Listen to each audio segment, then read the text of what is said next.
ओम वंदे गौ मातर। मित्रों, यह खाओ स्वस्थ रहो परफेक्ट डाइट प्लान से प्रभाव सबका स्वागत करती है। मित्रों, आज हम बात करने जा रहे हैं हमारे शरीर में एक और दोष पित्त के विषय में। मित्रों, पित्त एक ऐसा दोष है जो यदि शरीर में डामाडोल हो जाए, यानी कि डिसबैलेंस हो जाए, और ये डिसबैलेंस क्यों होता है, कफ वात पित्त क्या है, यदि इसको आप विस्तार से जानना चाहते हैं तो हमारी प्लेलिस्ट जान लो में हमने वीडियो दिया है, 2 वीडियो हमने दिए हैं, आप देखेंगे तो आपको स्पष्ट हो जाएगा। पर हाँ, आज हम जो आपको बताने जा रहे हैं पित्त के कार्य क्या हैं, वहीं पित्त से होने वाले रोग कौन कौन से हैं, इसकी कौन से टेस्ट खाने से वृद्धि होती है, जिससे हम शमन कर सकते हैं, और खट्टी डकारें जो आती हैं इसमें पित्त का लक्षण होता है, ये क्यों आती हैं, इसको ये क्या है, इसके बारे में भी चर्चा करेंगे। साथ ही इसको हम इसके कारण क्या हैं, क्योंकि कई बार जो ये सब होता है कारण भी तो होता है ना, उसके बाद इसका समाधान कैसे किया जाए, क्योंकि कई बार हम लोग जो व्यायाम करते हैं उससे भी पित्त बढ़ जाता है, प्राणायाम करते हैं उससे भी पित्त बढ़ जाता है, तो वो सब हम आपको आज विस्तार से जानकारी देंगे ताकि आप अपनी समस्या का पूरा समाधान कर सकें। मित्रों, हम गलती कहाँ करते हैं, कई बार मेरे पास फोन आते हैं, मैसेजेस आते हैं कि दीदी हमें कुछ छोटा सा समाधान बता दो। ये छोटा सा समाधान करने के चक्कर में आपने न जाने कितने साल लगा दिए, कितने सालों से आप दवाइयां खा रहे हैं, पर आपको आपके रोग से, आपको आपकी समस्या से समाधान नहीं मिल पा रहा है। इसका मतलब है कि अब आप थोड़ा सा समझ लीजिए कि आपको अपनी गलतियां भी सुधारनी होंगी। और मित्रों, जब आप इस पूरी बात को समझेंगे तो आपको सारी बातें स्पष्ट होंगी, और फिर आप जब अपने अंदर बदलाव करेंगे, सुधार करेंगे, तो 100% आपके पित्त की जितनी भी समस्याएं हैं उसका समाधान मिलेगा। और कई बार पित्त के साथ वात और कफ जब मिल जाता है तो क्या समस्याएं होती हैं उसकी भी हम चर्चा करेंगे, और कई बार कुछ औषधि सेवन से भी ये समस्या हो जाती है, वो हम सारी बातें आपको बताएंगे। तो चलिए सबसे पहले आपको बता दें पित्त के कार्य क्या हैं। मित्रों, पित्त जो है हमारे शरीर में जितनी भी गर्मी है ना, जो ऊर्जा है, गर्मी है, क्योंकि पित्त को हम सीधे रूप में जाने तो ये ऊर्जा का रूप होता है, और ऊर्जा का केंद्र सूर्य होता है। मेरे यहाँ सूर्य साइड उगता है, इसलिए मुझे वही साइड ध्यान आती है। तो सूर्य से ऊर्जा मिलती है, तो सूर्य ऊर्जा का स्रोत होता है, और सूर्य गर्म होता है, इसलिए पित्त गर्म होता है। इसलिए इसका जो कार्य हमारे शरीर का तापमान को बैलेंस करना है, यानी कम है तो उसको बढ़ाएगा, अधिक है तो घटाएगा। अब मित्रों, इसको दूसरे रूप से समझें तो अग्नि क्या काम करती है। मित्रों, अग्नि जो है आपके चूल्हे में, आपकी रसोई में भोजन पकाने का कार्य करती है, लेकिन वही अग्नि यदि बढ़ जाए तो घर को जला सकती है, और खत्म हो जाए तो भोजन नहीं पकेगा। इसलिए अग्नि का सम होना आवश्यक है, और अग्नि बहुत धीमी हो तो भोजन पकने में ज्यादा समय लग जाता है, और तीव्र कर दो तो भोजन कई बार पकता नहीं है, कच्चा रह जाता है और जल जाता है, जैसा कि आप जानते हैं। चलिए, तो ये बात तापमान पे डिपेंड करती है, इसलिए मैंने आपको स्पष्ट किया। हार्मोन्स, मित्रों हमारे शरीर में जो हार्मोन्स बनते हैं ना, जो भी हार्मोन्स हमारे बॉडी को चला रहे हैं, वो सब इस गर्मी के कारण से बनते हैं, गर्मी की सहायता से बनते हैं, ऊर्जा की सहायता से बनते हैं। उसके अलावा एंजाइम, हमारे बॉडी में जो एंजाइम चाहिए हमारे भोजन को पचाने के लिए, हमारे बॉडी को तंदुरुस्त रखने के लिए, वो सब इसके कारण होते हैं। उसके बाद रक्त, मित्रों रक्त जो है ना, खून में जब गर्मी बढ़ जाती है तो बहुत बुरी हालत हो जाती है, और खून में जब सर्दी बढ़ जाए तो भी थोड़ी गड़बड़ हो जाती है, और खून गाढ़ा पतला, तो मित्रों खून सही मात्रा में रहे, सही तरीके से रहे, सही ऊर्जा के साथ रहे, वो आवश्यक होता है, और खून में गड़बड़ इसके कारण हो जाती है। वैसे ही जठर, एक्चुअली रक्त, जठर, छोटी आंत, लीवर, ये इसके केंद्र माने जाते हैं, इसलिए खून की गर्मी कहा जाता है ना, खून में गर्मी है भाई, ठंडा नहीं पड़ा है, तो वाली बात है।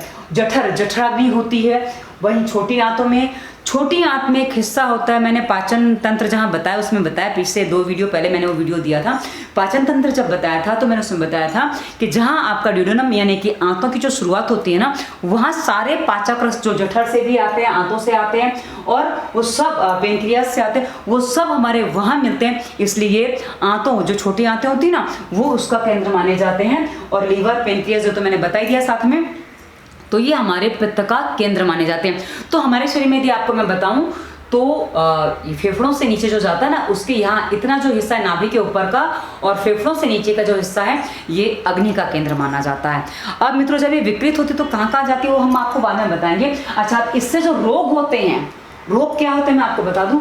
कच्चे मांस, सड़ी दुर्गंध, इसका मतलब है हमारे शरीर से जो पसीना होता है उसमें से कभी कभी सड़े हुए कच्चे मांस जैसे दुर्गंध आती है और ये बहुत ही भयंकर होती है। आपको अपनी बगल या कहीं पसीना आ रहा है उसको सूंघ के ऐसा लगे कितनी भयंकर खराब बदबू है, इसको मैं खुद नहीं सूंघ सकता हूँ, सूंघ सकती हूँ, दूसरे को ही जाएगी तो कैसा लगेगा। तो मित्रों इसमें पित्त कारण होता है। और उसके बाद मैं आपको बता दूं, अग्नि मंद कर देता है, अग्नि तीव्र हो जाती है। अब यदि अग्नि मंद हो गई है तो भूख खत्म हो जाएगी, और अग्नि तीव्र हो गई है तो कभी कभी भस्मक रोग हो जाता है, यानी कि कुछ भी खाओ भूख लगी ही रहती है, खाओ हजम भूख लगी, खाओ हजम भूख लगी। ये कहीं स्थिति थोड़ी मेरी भी है, पर मैं घी खाती हूँ इसलिए मेरे साथ क्या होता है, मैं उतना भोजन नहीं करती हूँ, पर हाँ मुझे डेली करीब 50-60 ग्राम घी खाना होता है ताकि मेरी अग्नि तीव्र ना हो सके, वो शांत रह सके, क्योंकि मेरे शरीर में गर्मी बहुत ज़्यादा है। मैंने कई बार ये बात बताई है तो शायद आप लोगों को ज्ञात हो। उसके अलावा शरद ऋतु और ग्रीष्म ऋतु में गर्मी बढ़ती है। शरद ऋतु कौन सी कही जाती है मित्रों, अभी जो पितृपक्ष जाते हैं उसके बाद जो नवरात्रि आती है ना, वो शरद नवरात्रि कही जाती है। तो इस समय पितृपक्ष में कहा जाता है, आपने सुना होगा पितृपक्ष की गर्मी बहुत भयंकर होती है। तो जो पितृपक्ष की जो गर्मी होती है ना वो यही होती है। तो उस समय हमें पित्त बढ़ता है, इसलिए वर्षा ऋतु में पित्त हमारे शरीर में इकट्ठा होता है। कि वर्षा ऋतु में जो हम जोड़ों में दर्द होता है, जो वात वगैरह बढ़ता है, उसके कारण कुछ चीज़ें सेवन करते हैं, शरीर ढीला पड़ा रहता है, काम करने का मन नहीं होता, ज़्यादा हलन चलन नहीं होता, उसमें पित्त संग्रहित हो जाता है, तो शरद ऋतु में कुपित होता है। और वहीं कभी कभी जो हम सर्दियों में जो करते हैं ना, जनवरी फरवरी में जो हमारा खान पान होता है, गुड़ तिल वगैरह वगैरह, तो उससे भी कई बार गर्मी संचित हो जाती है। तो ग्रीष्म ऋतु में वो फिर बाहर आता है। अच्छा, उसके बाद युवावस्था जो होती है ना, बच्चा होता है, बच्चा छोटा होता है, उसको उस समय कफ का उसमें माना जाता है प्रकोप होता है, और वृद्धावस्था में वात का प्रकोप होता है। वही युवावस्था में जो है वो पित्त का प्रकोप ज़्यादा होता है। आप देखेंगे युवाओं को गर्मी ज़्यादा लगती है, युवाओं को गुस्सा ज़्यादा आता है, युवाओं के खून में उबाल ज़्यादा आता है, और युवाओं में कुछ करने की क्षमता होती है, कुछ करने की शक्ति होती है, यदि युवा सही युवा है तो, उत्साहवान ऊर्जावान युवा है तो। वरना आजकल के युवा कई बार जो है ना अपने आप को कमज़ोर कर चुके हैं, जो खाते पीते हैं, लड़कियों को लगा कि भाई 0 फिगर रहना चाहिए, लड़कों को हस्तमैथुन आदि की आदत लग जाती है, तो ऐसी स्थिति में ये चीज़ नहीं हो पाती है, तो फिर आप गड़बड़ हो जाते हैं। तो चलिए अब हम आगे बढ़ते हैं। ये हमने आपको बता दिया। उसके बाद गर्मी बढ़ना। अब गर्मी बढ़ने में क्या होता है मित्रों, सर में गर्मी, गरम गरम सर लगता है, माथा गरम लगता है, आंखों में गर्मी आ जाती है। जब आंखों में गर्मी आती है तो जलन, आंखों में जलन, आंखों का लाल होना, आपके शरीर में कई बार लाल लाल दाने आ जाते हैं, शरीर में कहीं भी मुंह में दाने आ जाते हैं, मुंह पूरा लाल लाल दिखता है। मतलब आपके शरीर में जो लालिमा जो आती है ना, कहीं भी जो लाल है, खुजली है, जलन है, चुभन है, ये सब पित्त के कारण होता है। तो ये पित्त को शांत रहना बहुत जरूरी है। इसलिए मैंने कहा ना, त्वचा रोग जितने भी होते हैं वो सब पित्त के कारण होते हैं। अब पित्त के साथ वात मिश्रित है, कफ मिश्रित है, उसमें कुछ और समस्याएं होती हैं। जैसे यदि वात मिश्रित है तो आपका पित्त पित्त के साथ सूखापन आएगा, यानी कि आपके बॉडी में ड्राइनेस बढ़ेगी, जिसमें मैंने जैसा कि इसके पहले वीडियो में बताया था कि वात के 80 रोगों में से वात के 80 रोग है, उसमें मैंने एक ड्राइनेस भी बताया था, तो वो होता है। और जब कफ के साथ पित्त बढ़ता है तो वहीं वो मवाद, पश और ये जो गीलेपन वाली जो खुजली वगैरह होती है ना, वो सब जब कफ साथ में होता है तो वो खुजली हो जाती है। तो ये बहुत सरल है समझने में, भेद करना, तो पर हाँ पित्त उसमें प्रधान होता है। अब आगे बढ़ता हूँ, गुस्सा। जैसा कि मैंने थोड़ी देर पहले बताया आपको, गुस्सा, बुखार। मित्रों बुखार जो है ना वो अपने आप में रोग नहीं माना जाता। कई बार आपको यदि आश्चर्य हो तो मैं आपको बता दूं, बुखार जो है हमारे शरीर में आने वाले विकारों को शांत करने का या निकालने का एक अपने आप में माध्यम है। इसलिए यदि 100 डिग्री तक बुखार आ जाए तो कभी तनाव नहीं लेना चाहिए, क्योंकि आज मैं 100 डिग्री बता रही हूँ, वरना हमारे बुजुर्ग तो कहते हैं कि 102 तक बुखार में टेंशन नहीं है, पर हर किसी में इतना पेशेंस नहीं होता है, थोड़ा डर जाते हैं। तो मित्रों बुखार जो है ना, जब हमारे शरीर में कुछ पदार्थ इकट्ठे हो जाते हैं, आप जो पदार्थ जो आपके शरीर में विकृति आई है उनके शमन की चिकित्सा करिए, बुखार तो अपने आप शांत हो जाएगा। पर हम गलती कहाँ कर लेते हैं, आजकल जो गलतियां हो जाती हैं कि उन गलतियों में हम अक्सर सीधा बुखार को ही बिठा देते हैं। तो जब आप बुखार को शांत करने की सीधी कोई दवा ले लेते हैं तो उसमें गड़बड़ क्या हो जाती है कि आपका बुखार तो शांत हो गया, लेकिन जो आपने दवा खाई उसके परिणाम स्वरूप आपको देखेंगे कि आपकी भूख खत्म हो जाती है, भूख खत्म हो जाती है, मुंह का स्वाद कड़वा हो जाता है, खाने पीने का मन नहीं करता, क्योंकि उस समय आपका कच्चा रस तो कच्चा वो आम तो रहता नहीं है। आम यानी कि जो आप भोजन करें उसमें कच्चा रह जाए तो डकार ज़्यादा आते हैं खट्टे, वो मैं आगे बताऊंगी आपको। पर हाँ, उसके अलावा जब आपके खाया पिया नहीं तो मुंह कड़वा ज़्यादा हो जाता है। ऐसी स्थिति में आपके साथ दूसरी समस्या आ जाती हैं और कई बार पीलिया इसी कारण हो जाता है, और पीलिया इसी के आगे बढ़ा हुआ रोग है। अच्छा, उसके बाद मैं आपको बता दूं, बुखार हो गया, बाल सफ़ेद होना, जल्दी बाल सफ़ेद हो जाते हैं जिनके शरीर में गर्मी ज़्यादा होती है। और उसके अलावा गंजापन यानी कि आपको बता दूं, जब वात बढ़ता है तो आपके बाल झड़ते हैं, टूटते हैं। पर गंजापन किसे कहते हैं मित्रों, कि आपके सर के यानी कि यहाँ की चमड़ी भी आपके यहाँ की चमड़ी है, यहाँ की चमड़ी जहाँ तक टकला हो जाता है वहाँ तक एक जैसे ही चमड़ी दिखती है, उसे गंजापन कहते हैं। और बाल झड़ना अलग विषय, टूटना अलग विषय, पर गंजापन बहुत अलग विषय है। और गंजेपन पे जल्दी बाल नहीं आते हैं, ऐसा आपने भी सुना होगा, पर हमने इस पर भी वीडियो दी है और ये भी काम हो जाता है। तो गंजापन, उसके बाद नाखून, तलवे, जीभ कालापन, मतलब आपके कभी कभी आपने देखा होगा नाखून पे काली काली लाइन बन जाती है। उसके अलावा आपने देखा होगा तलवे किसी किसी के सफाई करने के बाद भी काले काले से दिखते हैं, मटमैले से दिखते हैं, वो भी कारण बनता है। उसके अलावा मैंने जैसे कहा कि जीभ के पीछे मैं आपको दिखा दूं, दिख रहा है ऐसे, और कई बार इससे ज़्यादा भी हो जाता है, जीभ पे थोड़ा कालापन आ जाता है, पीछे भी आ जाता है, तो ये कालापन है, ये भी पित्त की समस्या से होता है। उसके अलावा भूलने की बीमारी हो जाती है।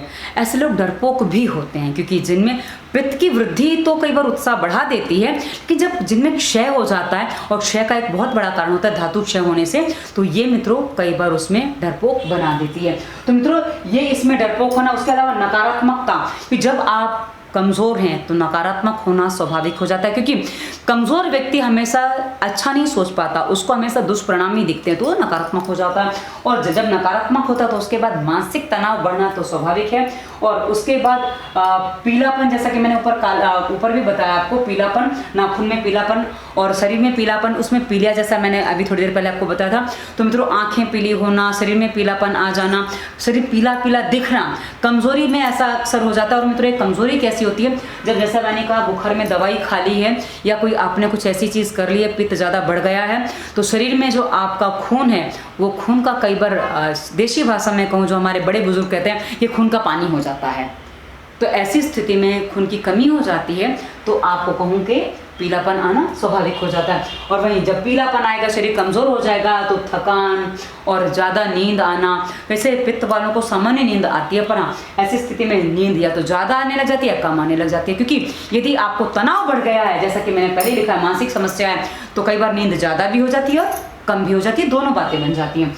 उसके साथ ही व्यक्ति, इतने सब के बाद व्यक्ति में शक्ति कहाँ रहेगी, सामर्थ्य कहाँ रहेगा, वो कमज़ोर अपने आप हो जाता है। तो मित्रों ये सारी जो समस्याएं हैं ये पित्त से होने वाले दोषों के कारण होती हैं। अच्छा, अब मैं आपको बता दूं इसका और एक कारण क्या है, जो हमारे स्वाद में है, हमारे खान पान में डिपेंड करता है। उसमें है अम्ल, लवण और कटु।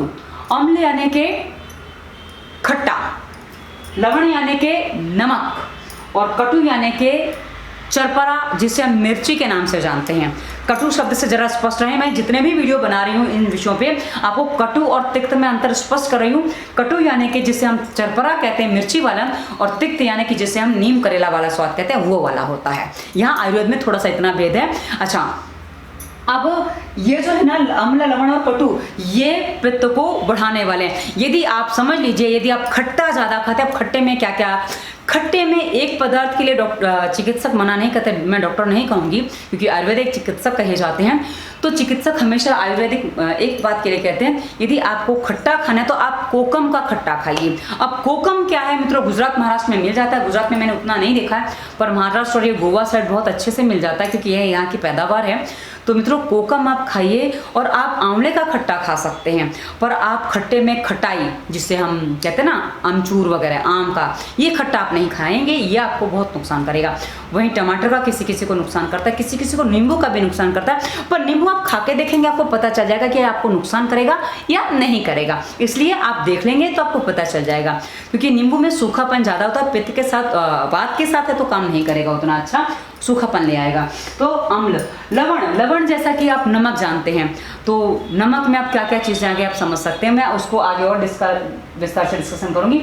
और कटु यानी कि तीखा, यदि आपका वात पित्त के साथ वात भी बढ़ा है तो आपको तीखा यानी कि चरपरा मिर्ची वाला बिल्कुल ही बंद कर देना चाहिए। ये आपके लिए विष तुल्य है, क्योंकि तीखा खाने से यानी चटपटा खाने से आपका पित्त भी विकृत होता है और वात भी विकृत होता है। तो आपको इस बात का विशेष ध्यान रखना होगा।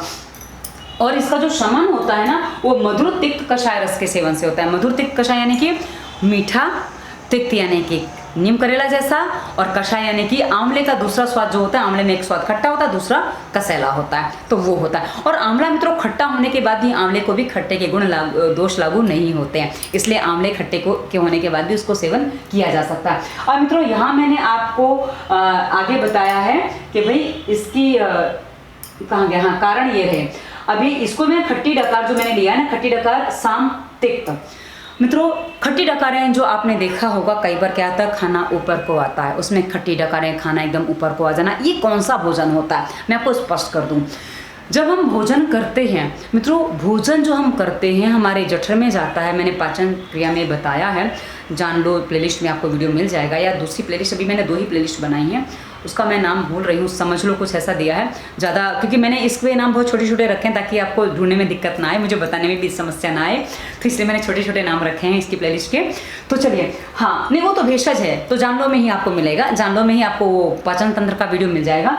तो मित्रों जब आपका भोजन जो पचता है ना, तो रस बनता है, और रस बनता है तो रक्त बनने के लिए उसकी प्रक्रिया आगे बढ़ जाती है, यानी कि वो आंतों से अवशोषित होकर आगे बढ़ जाता है। लेकिन आप जो गड़बड़ करते हैं, कई बार भोजन के बाद पानी पी लिया, भोजन करते करते पानी पिया, या भोजन ऐसा किया जो पच नहीं रहा है, बहुत सारी बातें हो जाती हैं मित्रों, या पहला भोजन पचे बिना आपने दोबारा भोजन कर लिया, बहुत सारी गलतियां हम कर देते हैं। तो उसमें जो भोजन हमारा पचता नहीं है, ध्यान से सुनिएगा, जो हमारा भोजन पचता नहीं है और जिसका रस नहीं बन पाता है, वो आम कहा जाता है आयुर्वेद की भाषा में। तो जो आम है उसको इंग्लिश में आप टॉक्सिन्स कहते हैं। तो जो टॉक्सिन्स है वो एक रूप में होता है, वो कई मतलब वो वात में भी बढ़ता है, पित्त में भी बढ़ता है, और कफ का रूप भी लेता है। तो जो टॉक्सिन्स है वो आप मान लीजिए कि खट्टी डकार जो आती है ना, उसी के रूप में आती है, वो ऊपर आता है।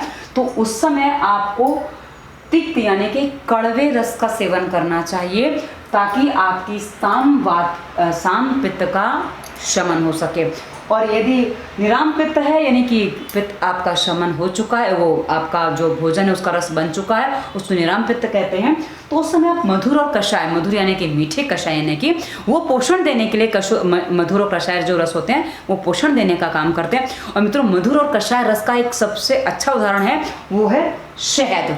मित्रों शहद जो है ना, वात रोगियों के लिए नुकसानकारक है, ये मैंने उसमें बताया है, तो आप स्पष्ट कर लेंगे वहां पे।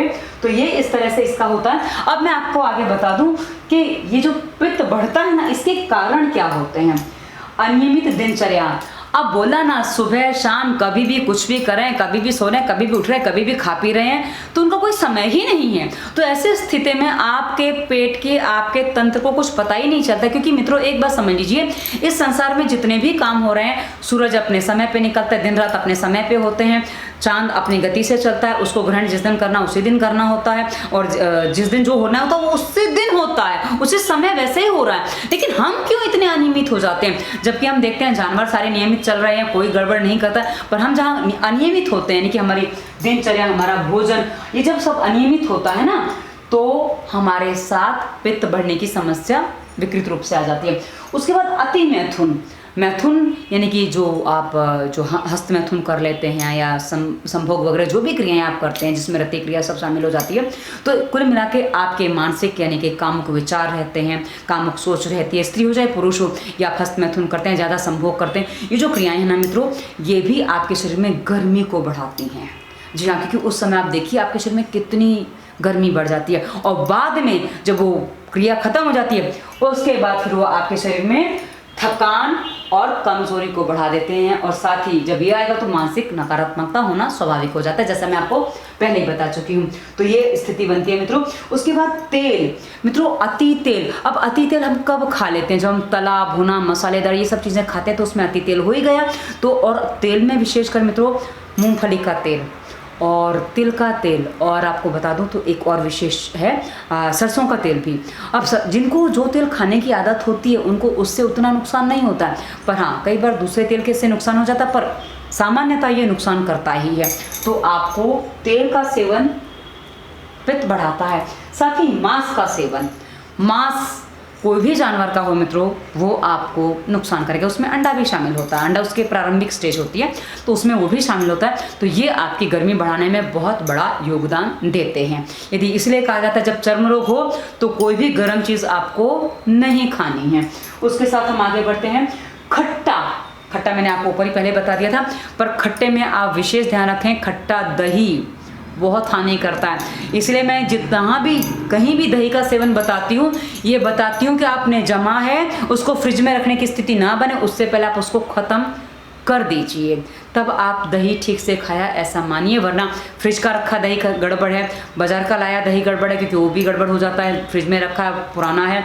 और दही तो बस मीठा, यानी कि सुबह जमाओ दोपहर को खाओ, या रात को जमाओ सुबह खा लिया, बस वही दही। और दही नियमित नहीं सेवन करना चाहिए, उस पर मैं आपको बाद में बताऊंगी।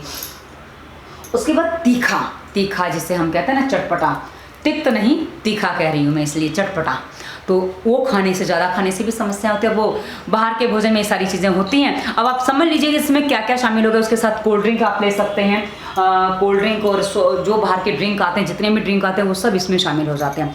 तो आप समझ सकते हैं इसके कारण क्या है। अब इसका समाधान कैसे करें मित्रों?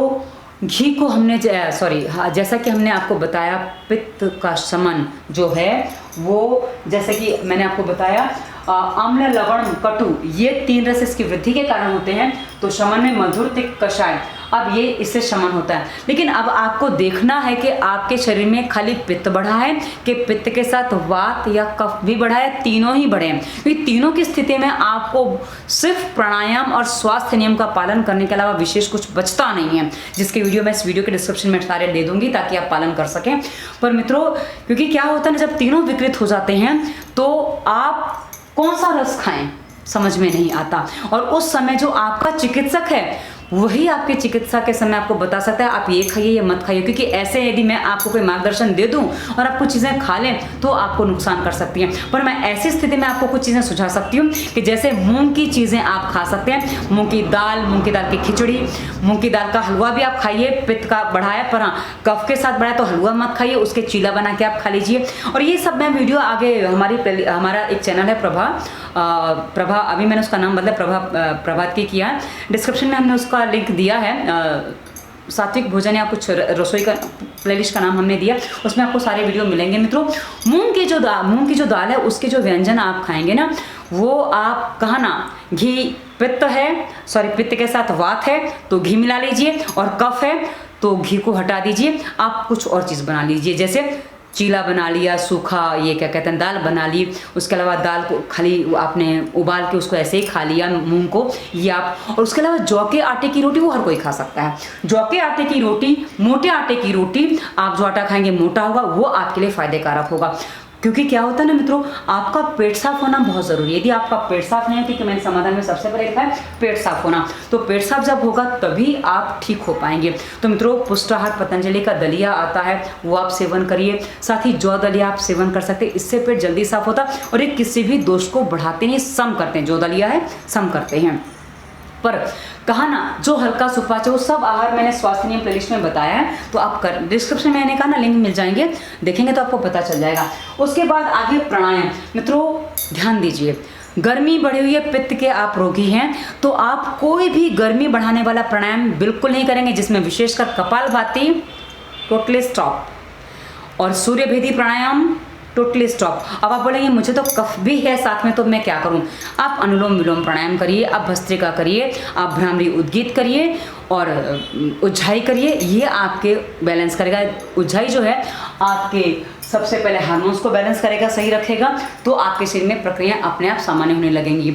और जब आप प्राणायाम करेंगे, खासकर अनुलोम विलोम, क्योंकि मित्रों कहा ना, जब दोष विकृत हो जाते हैं तो उस समय समस्याएं बहुत बढ़ जाती हैं। और कई बार क्या होता है ना, ये गलतियां क्यों हो जाती हैं, ये गड़बड़ियां क्यों हो जाती हैं, मैं आपको भी स्पष्ट कर दूं। कई बार क्या होता है, पित्त को शमन करने के लिए आपने कुछ औषधियां सेवन की, जैसे कि उसमें औषधि आपकी मधुर ज़्यादा आ गई। मधुर रस क्या है, जान लो, प्लेलिस्ट में आपको वीडियो मिल जाएगा, जैसे मैं पहले ही बता चुकी हूँ। तो मधुर रस के बाद, मधुर रस आपने ज़्यादा सेवन कर लिया तो उसके साथ पित्त शांत करने के चक्कर में आपका कफ बढ़ जाएगा। और वहीं यदि आपने कषाय और तिक्त रस का सेवन कर लिया है तो स्वाभाविक है कि आपके शरीर में वात बढ़ जाएगा, क्योंकि ये उसके भी लक्षण हैं। और हाँ, मधुर के साथ ये बोला ना, लवण तो इसका भी लक्षण तो वो दिक्कत नहीं देगा, पर हाँ, और कटु तो वैसे ही विकृत है, पर ये जो सेवन करना ये आपको गड़बड़ कर जाता है। इसलिए जब आप सेवन क्या कर रहे हैं उस पर निर्भर करता है कि आपके शरीर में क्या डिसबैलेंस कर जाएगा, तो ऐसी स्थिति बन जाती है मित्रों। इसे मैंने आपको स्पष्ट कर दिया। तो अब आपको क्या करना है, आगे समझना होगा कि आपको क्या समन करना है। यदि आपको पित्त के साथ कफ है तो आप मधुर का सेवन नहीं करेंगे, कषाय रस का सेवन करेंगे। और यदि आपका पित्त के साथ वात है तो आप मधुर का सेवन करेंगे। स्पष्ट हो गया होगा, बहुत अच्छे से मैंने लास्ट में इसको स्पष्ट कर दिया। अब आगे बढ़ते हैं मित्रों। मधुर रस में जो चीज़ें आती हैं आप प्लीज़ जान लो, प्लेलिस्ट के वीडियो में देख लेंगे कि रस क्या है, विस्तार से पता चलेगा, क्योंकि वहाँ मैंने बहुत डिटेल में बताया। इसमें बताने जाऊँगी तो बहुत लंबा और हो जाएगा, घंटे भर का वीडियो चला जाएगा, जो मैं नहीं करना चाहती। वैसे भी आधे घंटे के आसपास चला जाएगा।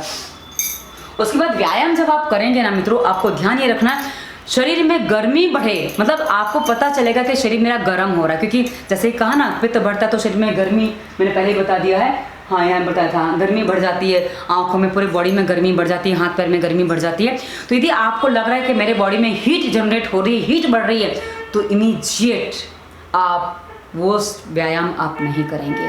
आप शांति से करने वाले व्यायाम करिए, विशेषकर आप आसनों का प्रयोग करिए। आसनों में आप ऐसे आसन कर सकते हैं जिसमें हमने बताया है, क्योंकि कई बार इन लोगों को पसीना भी आने में समस्या होती है, किसी को ज़्यादा आता है, किसी को कम आता है, दुर्गंधयुक्त भी आता है, किसी को नहीं भी आता है। तो ये सारी बातें हो जाती हैं। इसलिए आप व्यायाम वो करेंगे जिससे आपके शरीर में गर्मी ना बढ़े। क्योंकि मुझे मैं 5-7 किलोमीटर चल लेती थी, मेरे चिकित्सक ने कहा 3 से ज़्यादा नहीं चलना है।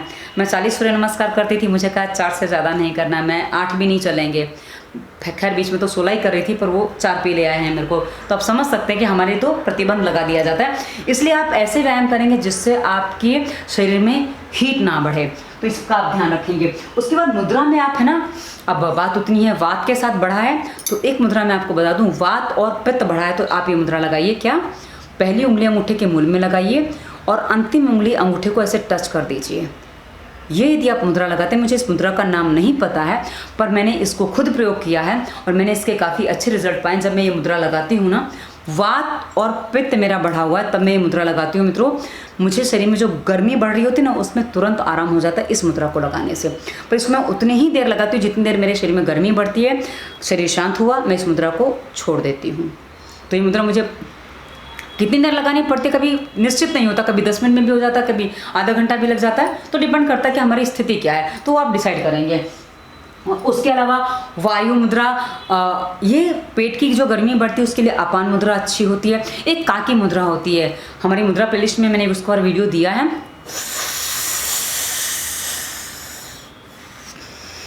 छोड़नी नहीं है,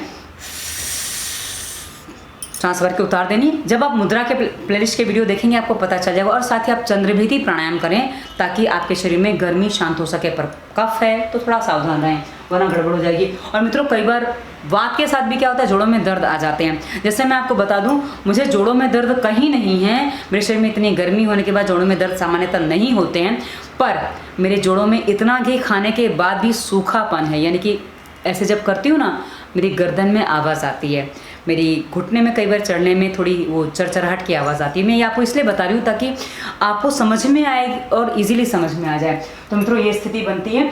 अब प्राकृतिक चिकित्सक के अनुसार यदि आप निदान करते हैं तो इसमें एक सबसे बड़ी वो नेचुरोपैथ पे ले आते हैं कि भाई आप नेचुरल चीज़ें खाइए। मित्रों बहुत अच्छी बात है, आप करेंगे बहुत फ़ायदा होता है, लेकिन एक बात ध्यान रखिएगा उसमें कि यदि आपको वीकनेस लग रही है तो आप थोड़ी सी नॉर्मल डाइट पे आ जाइए, क्योंकि कई बार ऐसा हो जाता है आप ध्यान नहीं देते हो और चिकित्सक ने आप पे ध्यान नहीं दिया तो समस्या बढ़ जाती है और उसमें कई बार लेने के देने पड़ जाते हैं। और आपकी पेट की गर्मी को शांत करने के लिए आपको क्या करना है, एक टब भरिए पानी का, टब कितना बड़ा हो जिसमें आप बैठने में कमर तक पानी आ जाए, इतना कम से कम पानी आ जाए, बैठ के, खड़े होके नहीं, बैठ के पानी आ जाए, उस टब में आप बैठ जाइए। और हो सके तो आप टब से पैरों को बाहर निकाल दीजिए ताकि आपको आपके रोगों में आराम मिले। यदि खाली पित्त बढ़ा है तो आप पैर अंदर करके भी बैठ सकते हैं, और यदि खाली पित्त बढ़ा है तो आप पानी में बैठ के प्राणायाम भी कर सकते हैं, जो आपको ज़्यादा और जल्दी रिजल्ट देगा। यदि आपका वात और कफ साथ में बढ़ा है तो ये आपके जोड़ों में दर्द ले आएगा और साथ ही कफ को भी बढ़ा देगा, तो प्रॉब्लम क्रिएट करेगा। तो इसलिए आपकी स्थिति क्या है, यदि मैं जानूंगी तो आपको बता सकती हूँ, उसके लिए आपको फिर मुझसे अपॉइंटमेंट लेना पड़ता है। ऐसे में आपको और कोई सुझाव नहीं दे सकती, पर हाँ, डिस्क्रिप्शन के वीडियोस देखेंगे, स्वास्थ्य नियम पालन के साथ प्राणायाम और व्यायाम करेंगे तो आप 100% हर रोग का समाधान मिलेगा। पर निर्देशों को ध्यान से सुनिए ताकि आपको फॉलो करने में समस्या ना आए। वीडियो कैसा लगा अवश्य बताइएगा। आशा है आज आपको पित्त रोग क्यों होते हैं, कैसे होते हैं, क्या होता है, आपको सब समझ में आया होगा, स्पष्ट हुआ होगा।